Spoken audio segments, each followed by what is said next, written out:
Greetings everyone, welcome to your own channel, Anuj Mishra, Genius Labs. We are doing Thermodynamics PYQ now, and this is a new episode, first episode of Thermodynamics. Let's start doing it. So we can see question number 1 on the screen. A system is said to be, and if it can neither exchange matter nor energy with surroundings. So in thermodynamics, there are two aspects. One is system, other is surrounding, and overall is called universe. If it is not exchanging energy, not exchanging mass, both, then it is called isolated system. If it is exchanging both, it is open. If it is exchanging energy but not mass, then it is closed system, right? So we should know this answer is isolated. Question number 2 on your screen. The heat content of the product is more than that of the reactant in and which reaction? Product की energy heat ज़्यादा है, reactant की कम है, तो कौन सी reaction होगी बच्चों? किस रिएक्शन में ऐसा होगा? So reactants are less, product are high, right? So basically it is endothermic process where product minus reactant is more than 0. Question number 3 on your screen.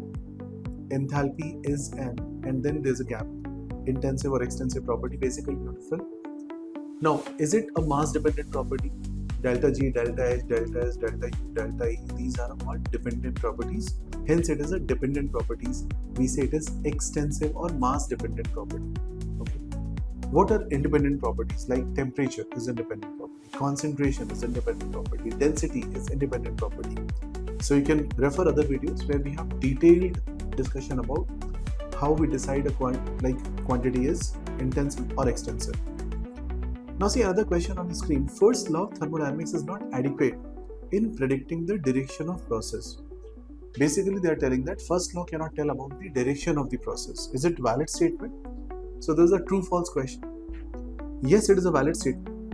It's true statement because it can tell heat gained by one and lost by other, but it cannot tell the direction. Is it clear? Question number 2. Heat capacity of a diatomic gas is higher than that of a monatomic gas. अब इसको कैसे solve करोगे? Heat capacity की value क्या होगी?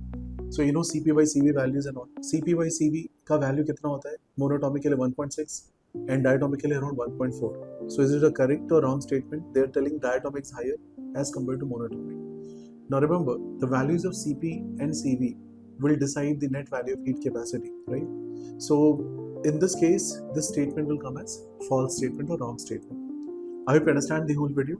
Keep liking, subscribing, sharing, and see you in the next episode number 2 after this. Thank you.